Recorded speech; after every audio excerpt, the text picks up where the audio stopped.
ಕಾಣುತ್ತೆ. Maximum value ಎಷ್ಟಿರುತ್ತೆ? 7.975 maximum. ಆ ಒಳಗಡೆ ಇರಬೇಕು, ಅದಕ್ಕಿಂತ ಜಾಸ್ತಿನೂ ಹೋಗಂಗಿಲ್ಲ. 7.975ಕ್ಕಿಂತ ಜಾಸ್ತಿನೂ ಹೋಗಂಗಿಲ್ಲ, 1-2 ಮೈಕ್ರಾನ್ ಜಾಸ್ತಿನೂ ಹೋಗಂಗಿಲ್ಲ. 7.95ಕ್ಕಿಂತ 2-3 ಮೈಕ್ರಾನ್ಸ್ ಕಮ್ಮಿನೂ ಆಗಂಗಿಲ್ಲ. ಅಷ್ಟು ಒಳಗಡೆ ಮೇಂಟೈನ್ ಆಗಿರಬೇಕು ಅದು ಟಾಲರೆನ್ಸ್. ಓಕೆನಾ? ಟಾಲರೆನ್ಸ್ ಬ್ಯಾಂಡ್ ಬೇಸಿಕಲಿ ನಿಮಗೆ ಏನೇ ಡ್ರಾಯಿಂಗ್ಸ್ ಕೊಡಲಿ ಯಾವತ್ತೂ 8 ಡೇ ಅಂತ ಕೊಡಲ್ಲ. ಯಾವ ವರ್ಲ್ಡಲ್ಲಿ ಯಾವ ಮಷೀನು ಇರಲಿ ಡೈರೆಕ್ಟಾಗಿ 8 ಡೇ ಯಾವ ಮಷೀನು ಮಾಡಲ್ಲ. ನಿಮಗೆ ಟಾಲರೆನ್ಸ್ ಬ್ಯಾಂಡ್ ಇರುತ್ತೆ, ±10 ಮೈಕ್ರಾನ್ 12 ಮೈಕ್ರಾನ್ ಆ ಥರ ಇದ್ದೇ ಇರುತ್ತೆ ಅದು. ಅದಕ್ಕೋಸ್ಕರ ನಿಮಗೆ ಟಾಲರೆನ್ಸ್ ಬ್ಯಾಂಡ್ ಸ್ವಲ್ಪ ಅರ್ಥ ಆಗಬೇಕು. ಯೂನಿಲ್ಯಾಟ್ರಲ್ಲು ಬೈಲ್ಯಾಟ್ರಲ್ ಅರ್ಥ ಆಯ್ತಲ್ಲ ಯಾವ ಥರ ಅಂತ? ಯೂನಿಲ್ಯಾಟ್ರಲ್ ಏನು ಹೇಳಿ? ಯಾವುದಾದ್ರೂ ಒಂದು ಡಯಾ ಅಥವಾ ಲೆಂತ್ಗೆ ಮೈನಸ್ ಅಂತ ಕೊಟ್ಟಿರ್ತಾರೆ. ಓಕೆನಾ? ಬೈಲ್ಯಾಟ್ರಲ್ ಅಂದರೆ ±2 ಕೊಟ್ಟಿರ್ತಾರೆ. ಓಕೆನಾ? ಅದಕ್ಕೆ ಲೋವರ್ ವ್ಯಾಲ್ಯೂ ಎಷ್ಟು, ಹೈಯರ್ ವ್ಯಾಲ್ಯೂ ಎಷ್ಟು ಅಂತ ಇದು ಮಾಡ್ಕೋಬೋದು. ಆಮೇಲೆ ಇಲ್ಲಿ ಸಿಮೆಟ್ರಿ ಒಂದು ಸಿಂಬಲ್ ಕೊಟ್ಟಿದ್ದಾರೆ. ನಿಮಗೆ GD&T ಕ್ಲಾಸಸ್ ಓದ್ಸಲ ಮಾಡಿದೆ ನಿಮಗೆ, ಕರೆಕ್ಟಾ? ಅದರಲ್ಲಿ ಎಕ್ಸ್ಪ್ಲನೇಷನ್ ಎಲ್ಲ ಮಾಡ್ತಿದ್ದೆ. ಸಿಮೆಟ್ರಿ ಅಂತ ಸಿಂಬಲ್ ಕೊಟ್ಟಿದ್ದಾರೆ 0.02 with respect to A and B. ಓಕೆನಾ? ನಿಮಗೆ ಬೇರೆ ಡ್ರಾಯಿಂಗ್ ಹಾಕ್ಕೊಂಡ್ರೆ ಒಳ್ಳೆಯದು. ಒಂದು ನಿಮಿಷ ಇರಿ.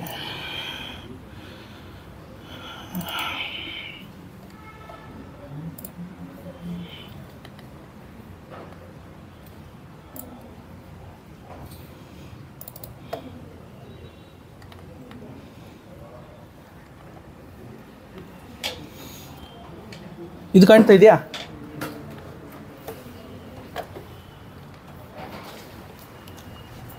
ಕಾಣ್ತಾ ಇದೆಯಾ? ಇವಾಗ ಇಲ್ಲಿ 58 ಡಿಗ್ರಿ ±1 ಡಿಗ್ರಿ ಅಂತ ಕೊಟ್ಟಿದ್ದಾರೆ ಕಾಂಪೊನೆಂಟಲ್ಲಿ.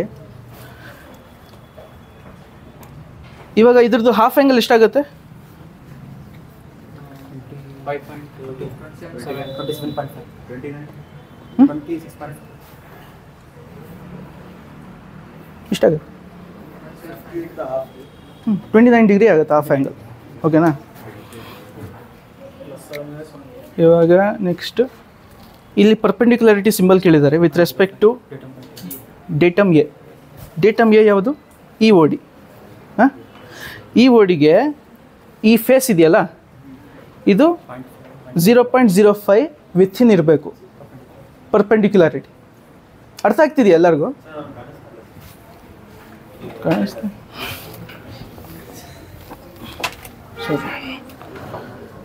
ಕಾಣಿಸ್ತಾ ಇಲ್ವಾ?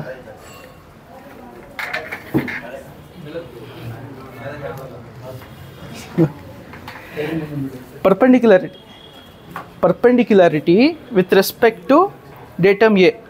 ಓಕೆನಾ? ಇದು datum A. With respect to ಇದು ಈ ಫೇಸ್ ಇದೆಯಲ್ಲ 90 ಡಿಗ್ರಿ ಇನ್ಕ್ಲಿನೇಷನ್ ಇರಬೇಕು. ಅದ್ರದ್ದು ಟಾಲರೆನ್ಸ್ ಬ್ಯಾಂಡ್ ವಿಥಿನ್ O5 ಇರಬೇಕು. ಓಕೆನಾ? ಇದ್ರದ್ದು ಅರ್ಥ ಇದು GD&T ಸಿಂಬಲೈಸಿಂಗ್ ಒಂದು ಡ್ರಾಯಿಂಗ್ಗೆ. ಇದೆಲ್ಲ ನಿಮಗೆ ಕಸ್ಟಮರ್ ಡ್ರಾಯಿಂಗ್ಸ್ ಇವೆಲ್ಲ. ಬೇಸಿಕಲಿ ನೀವು ಇವಾಗ ಮಾಡ್ತಾ ಇದ್ದೀರಲ್ಲ ಅದೆಲ್ಲ ಟ್ರೈನಿಂಗ್ ಪರ್ಪಸ್ ಡ್ರಾಯಿಂಗ್ಸು. ಇದೆಲ್ಲ ಕಸ್ಟಮರ್ ಡ್ರಾಯಿಂಗ್ಸ್ ನಿಮಗೆ. ಫಾರ್ ಎಕ್ಸಾಂಪಲ್ ಇವಾಗ ನಿಮಗೆ ಇಂಟರ್ವ್ಯೂಗೆ ಹೋದ್ರೂ ಒಂದು ಕಸ್ಟಮರ್ ಡ್ರಾಯಿಂಗ್ ಕೊಟ್ಬಿಟ್ಟು ಇದರಲ್ಲಿ ಏನೇನು ಟಾಲರೆನ್ಸ್ಗಳಿದೆ, ಯಾವ ಥರ GD&T ಸಿಂಬಲ್ಸ್ ಇದ್ದಾವೆ, ನನಗೆ ಸ್ವಲ್ಪ ಎಕ್ಸ್ಪ್ಲನೇಷನ್ ಮಾಡಿ ಅಂತ ಹೇಳ್ತಾರೆ. ಅದಾದಮೇಲೆ ಇದು ಯಾವ ಸಿಂಬಲ್? ಇದು runout with respect to datum A. With respect to ಇದ್ರದ್ದು ಆ್ಯಂಗಲ್ ರನ್ಔಟ್ ಬಂದ್ಬಿಟ್ಟು 0.1 ಒಳಗಡೆ ಇರಬೇಕು. ನೀವು V ಬ್ಲಾಕು ಮತ್ತು ಡೈಲಲ್ಲಿ ಹಾಕ್ಬಿಟ್ಟು ಪ್ಲಂಜ್ ಮಾಡ್ಬಿಟ್ಟು ಚೆಕ್ ಮಾಡಿದ್ರೆ, ರೊಟೇಟ್ ಮಾಡಿದ್ರೆ R.5 ±0.1 ಇದು ಬೈಲ್ಯಾಟ್ರಲ್ ಟಾಲರೆನ್ಸ್. ರೇಡಿಯಸ್ ಆದಮೇಲೆ ಮತ್ತೆ ಚಾಂಫರ್ ಕೊಟ್ಟಿದ್ದಾರೆ. ಓಕೆನಾ?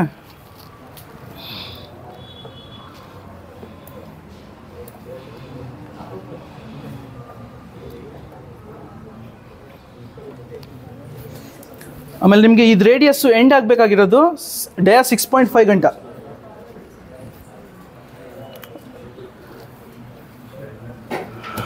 ಓಕೆ, ಟೋಟಲ್ ಲೆಂತ್ ಬಂದ್ಬಿಟ್ಟು 50 ±0.5. ಆಮೇಲೆ ಇಲ್ಲಿ ಕಾರ್ನರ್ ರೇಡಿಯಸ್ ಬಂದ್ಬಿಟ್ಟು ನಿಮಗೆ R.2. ಇವಾಗ ಈ ಕಾಂಪೊನೆಂಟ್ನ ಒಂದು ರಾ ಮೆಟೀರಿಯಲ್ ಕೊಡ್ತಾರೆ. ನೀವು ಇವಾಗ ಲೆಂತ್ ಕೊಟ್ಟಿರೋದು ಟೋಟಲ್ ಲೆಂತ್ ಕೊಟ್ಟಿರೋದು 50 ± 0.5 ಅಂತ, ಓಕೆನಾ. ಇವಾಗ ಒಂದು ರಾ ಮೆಟೀರಿಯಲ್ ಕಟ್ ಬ್ಲ್ಯಾಂಕ್ನ ಎಷ್ಟು ಲೆಂತ್ಗೆ ತೊಗೋತೀರಾ ನೀವು?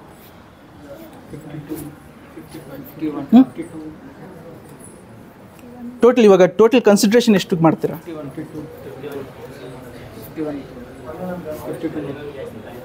1 mm ಜಾಸ್ತಿ ಮಾಡ್ತೀರಾ? ಇವಾಗ ಕಟಿಂಗ್ ಕಳಿಸ್ತೀರಾ, ಕಟಿಂಗ್ ಬ್ಲೇಡ್ ಲೆಂತ್ ಎಷ್ಟಿರುತ್ತೆ? 3 mm ಕಟಿಂಗ್ ಬ್ಲೇಡ್ ಲೆಂತ್ ಇರುತ್ತೆ, ಕರೆಕ್ಟಾ? ಅದು ಕನ್ಸಿಡರ್ ಮಾಡಬೇಕು. ಫಸ್ಟ್ ಸೆಟಪ್ ಸೆಕೆಂಡ್ ಸೆಟಪ್ ಆಗುತ್ತೆ CNC ಟರ್ನಿಂಗಲ್ಲಿ, ಅದಕ್ಕೆ ಸ್ಟಾಕ್ ಕನ್ಸಿಡ್ರೇಷನ್ ಮಾಡ್ಕೊಬೇಕು, ಕರೆಕ್ಟಾ? 3 mm blade stock plus generally safer ಸೈಡ್ಗೆ 1.5 ಈ ಸೈಡ್ 1.5 ಆ ಸೈಡ್ 1.5 ಎಷ್ಟಾಯಿತು? ಟೋಟಲಿ 6 mm ಆಯಿತು. ಸೊ 50 + 6 mm, ಓಕೆನಾ? ಟೋಟಲ್ ಲೆಂತ್ ಎಷ್ಟಾಯ್ತು ಕಾಂಪೊನೆಂಟ್ದು? 56 mm ಪ್ಲ್ಯಾನ್ ಮಾಡಬೇಕು, ಕರೆಕ್ಟಾ? ಅರ್ಥ ಆಯ್ತಾ ಹೇಳ್ತಾ ಇರೋದು?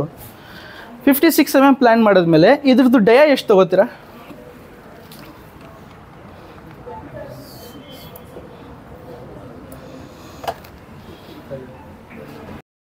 ವೆಯ್ಟ್ ಸಿಗುತ್ತೆ, ಅದನ್ನು ಹೆಂಗೆ ಕಂಡುಹಿಡಿತೀರಾ?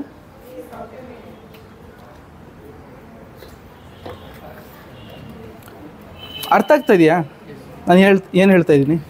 ಇವಾಗ ಡಯಾ ಬಂದ್ಬಿಟ್ಟು ಅದಕ್ಕೆ 13 ಅಂತ ಕನ್ಸಿಡರ್ ಮಾಡ್ತೀರಾ, ಓಕೆ. ಟೋಟಲ್ ಲೆಂತ್ ಬಂದ್ಬಿಟ್ಟು 56 mm ಕೊಡಬೇಕು. 3 mm ಇದು ಮತ್ತು ನಿಮಗೆ 1.5 ಆ ಕಡೆ 1.5 ಈ ಕಡೆ ಫೇಸಿಂಗ್ ಸ್ಟಾಕ್ಸ್ಗೆ. ಟೋಟಲ್ ಆಗಿ ನಿಮಗೆ 6 mm ಸ್ಟಾಕ್ ಕೊಡಬೇಕು ಟೋಟಲ್ ಲೆಂತ್ಗೆ. ಅದಾದಮೇಲೆ ಇದು ಡಯಾ ಬಂದ್ಬಿಟ್ಟು ನಿಮಗೆ 13 ಡಯಾ ರಾ ಮೆಟೀರಿಯಲ್ ತೊಗೊಬೇಕಾಗತ್ತೆ ಮಷಿನಿಂಗ್ ಮಾಡಬೇಕಾದ್ರೆ, ಓಕೆನಾ. ಇವಾಗ ಮೆಟಲ್ ವೆಯ್ಟ್ನ ಹೆಂಗೆ ಕ್ಯಾಲ್ಕುಲೇಟ್ ಮಾಡ್ತೀರಾ? ಮೆಟೀರಿಯಲ್ ವೆಯ್ಟ್ ಬೇಕಲ್ಲ, ಈ ಒಂದು ಪಾರ್ಟ್ಗೆ ಇಷ್ಟು ಮೆಟೀರಿಯಲ್ ವೆಯ್ಟ್ ಬೇಕಾಗತ್ತಂತ, ಅದನ್ನು ಕನ್ಸಿಡ್ರೇಷನ್ ಹೆಂಗೆ ಮಾಡ್ತೀರಾ?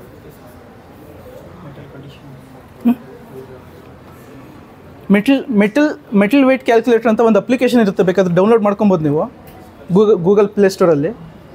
ಇವಾಗ ಟೋಟಲ್ ಲೆಂತ್ ಬಂದ್ಬಿಟ್ಟು 56 mm raw material, 56 mm plus length ಬಂದ್ಬಿಟ್ಟು 56 mm ಲೆಂತ್ ಪ್ಲಸ್ ಡಯಾ ಬಂದ್ಬಿಟ್ಟು 13 mm ಹಾಕಿದ್ರೆ ನಿಮಗೆ ಮೆಟೀರಿಯಲ್ ವೆಯ್ಟ್ ಸಿಗುತ್ತೆ. ಪರ್ ಪಾರ್ಟು ಮೆಟೀರಿಯಲ್ ವೆಯ್ಟ್ ಬಂದ್ಬಿಟ್ಟು ಅಷ್ಟು kg ಆಗುತ್ತೆ ಅಂತ ಅರ್ಥ ಆಯ್ತು. ಒಂದೇ ವೆಯ್ಟ್ ಇರಲ್ಲ, ಅಲ್ಯೂಮಿನಿಯಮು ಬೇರೆ ವೆಯ್ಟ್ ಇರ್ತದೆ, ಅದಕ್ಕೆ ಸ್ಪೆಸಿಫಿಕ್ ವೆಯ್ಟ್ ಡಿಪೆಂಡ್ ಆಗುತ್ತೆ. ಮೈಲ್ಡ್ ಸ್ಟೀಲ್ ಬೇರೆ ಇರ್ತದೆ, ಸ್ಟೇನ್ಲೆಸ್ ಸ್ಟೀಲ್ ಬೇರೆ ಇರ್ತದೆ. ಇವಾಗ ಈ ಮೆಟೀರಿಯಲ್ ಬಂದ್ಬಿಟ್ಟು ನಿಮಗೆ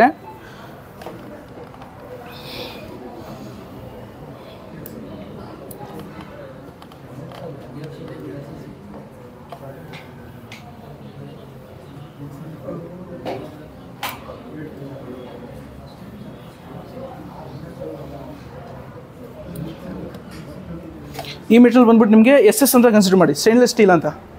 ಸ್ಟೇನ್ಲೆಸ್ ಸ್ಟೀಲ್ಗೆ ಇವಾಗ ಸ್ಪೆಸಿಫಿಕ್ ವೆಯ್ಟ್ ಬಂದ್ಬಿಟ್ಟು 7.82 ಅಂತ ಇರುತ್ತೆ, ಓಕೆನಾ. ಅದರಲ್ಲಿ ನೀವು specific weight, diameter of the material plus length of the material 3 ಹಾಕಿದ್ರೆ ನಿಮಗೆ ಎಷ್ಟು ಕ್ವಾಂಟಿಟಿ ಅಂತ ಕೇಳುತ್ತೆ. ಆವಾಗ ಕ್ವಾಂಟಿಟಿ ನಂಬರ್ 1 ಅಂತ ಹಾಕಿದ್ರೆ ನಿಮಗೆ ವೆಯ್ಟ್ ಸಿಗುತ್ತೆ, ಪರ್ ಪಾರ್ಟ್ ಎಷ್ಟು ವೆಯ್ಟ್ ಬೇಕಾಗುತ್ತೆ ಮೆಟೀರಿಯಲ್ಗೆ ಅಂತ, ಓಕೆ. ನಾನು ಏನಕ್ಕೆ ಎಕ್ಸ್ಪ್ಲೇನ್ ಮಾಡ್ತಾಯಿದ್ದೀನಿ ಅಂದರೆ ಕಾಸ್ಟಿಂಗ್ ಪರ್ಪಸ್ಗೆ. ಇವಾಗ ನೀವು ಒಂದು ಕಾಂಪೊನೆಂಟ್ನ ಯಾವ ಥರ ಕಾಸ್ಟಿಂಗ್ ತೆಗಿತೀರಾ? ಫಸ್ಟು ರಾ ಮೆಟೀರಿಯಲ್ ವೆಯ್ಟ್, ಯಾವ ಮೆಟೀರಿಯಲ್ಲು ಅದ್ರದ್ದು ಪ್ರೈಸ್ ಎಷ್ಟಾಗುತ್ತೆ ಮಾರ್ಕೆಟಲ್ಲಿ. ಫಾರ್ ಎಕ್ಸಾಂಪಲ್ ಇವಾಗ SS 304 ನಿಮಗೆ 330 ರೂಪಾಯಿ ಹತ್ರ ಬೀಳುತ್ತೆ, ಕರೆಕ್ಟಾ, ಪರ್ kg. ಇವಾಗ ಇದಕ್ಕೆ ನಿಮಗೆ ಒಂದು 400 ಗ್ರಾಮ್ ಅಂತ ಇತ್ತು ಅಂತ ಅಂದ್ಕೊಳ್ಳಿ, 0.4 kg ಇದೆ ಅಂತ ಅಂದ್ಕೊಳ್ಳಿ. ಆವಾಗ ನಿಮಗೆ ಎಷ್ಟಾಯಿತು ಪರ್ ಕಾಂಪೊನೆಂಟ್, ಎಷ್ಟು ರೂಪಾಯಿ ಬೀಳ್ತು? ಇವಾಗ ಒಂದು ಮೆಟೀರಿಯಲ್ ಪರ್ kg 330 ರೂಪಾಯಿ. ನನಗೆ ಈ ಪಾರ್ಟ್ ಮಾಡೋಕ್ಕೆ 400 ಗ್ರಾಮ್ ಮೆಟೀರಿಯಲ್ ಬೇಕು. ಇವಾಗ ನಾನು length, dia plus specific weight ಎಲ್ಲ ಹಾಕಿದ್ರೆ ನನಗೆ ಒಂದು ವೆಯ್ಟ್ ಬರುತ್ತೆ, ಕರೆಕ್ಟಾ. ನನಗೆ 400 ಗ್ರಾಮ್ ಬಂತು ಅಂತ ಅರ್ಥ ಮಾಡ್ಕೊಳ್ಳಿ, ಒಂದು ಎಕ್ಸಾಂಪಲ್. ಇವಾಗ ನನಗೆ 400 ಗ್ರಾಮ್ ಬಂದರೆ 330 ರೂಪಾಯಿ ಒಂದು kgಗೆ ಮೆಟೀರಿಯಲ್ಲು. ಅದಕ್ಕೆ 400 ಗ್ರಾಮ್ಗೆ ಎಷ್ಟು ರೂಪಾಯಿ ಆಗುತ್ತೆ? ಇಷ್ಟಾಗ್ಬೋದು, ಕ್ಯಾಲ್ಕುಲೇಟ್ ಮಾಡಿ ಒಂದು ಸಲ.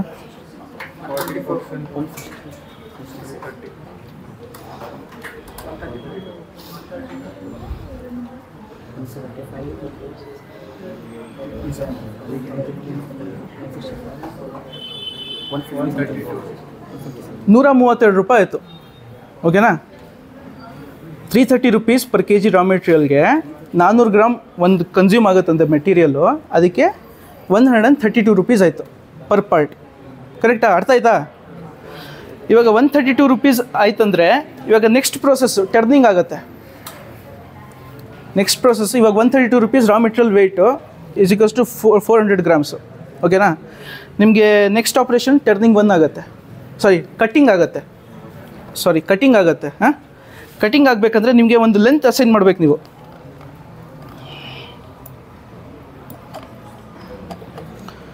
ಕಟ್ಟಿಂಗ್ಗೆ ಒಂದು ಲೆಂತ್ ಕೊಡ್ತೀರಾ.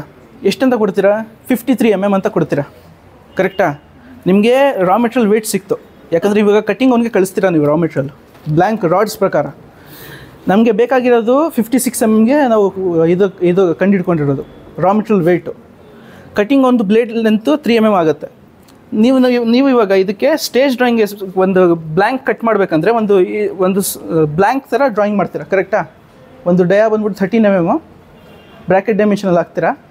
ಟೋಟಲ್ ಲೆಂತ್ ಬಂದ್ಬಿಟ್ಟು 53 ± 0.5 ಅಂತ ಕೊಡ್ತೀರಾ ಅವನಿಗೆ, ಕಟ್ಟಿಂಗ್ ಅವನಿಗೆ. ಕರೆಕ್ಟಾ? ಆವಾಗ ಕಟ್ಟಿಂಗ್ ನಿಮಗೆ ಬ್ಲ್ಯಾಂಕ್ಸ್ನ ಎಷ್ಟು ನಂಬರ್ ಬೇಕು ಅಂತ ಕಟ್ ಮಾಡಿಬಿಟ್ಟು ಕೊಡ್ತೀರಾ. ರಾ ಮೆಟೀರಿಯಲ್ ವೆಯ್ಟ್ ಬಂದ್ಬಿಟ್ಟು ತುಂಬ ಕ್ರಿಟಿಕಲ್ಲು, ಯಾಕಂದರೆ ಕಂಪ್ನಿ ತುಂಬ ಲಾಸಸ್ಸಲ್ಲಿ ನಡೆಯುತ್ತೆ ಇನ್ ಕೇಸ್ ರಾ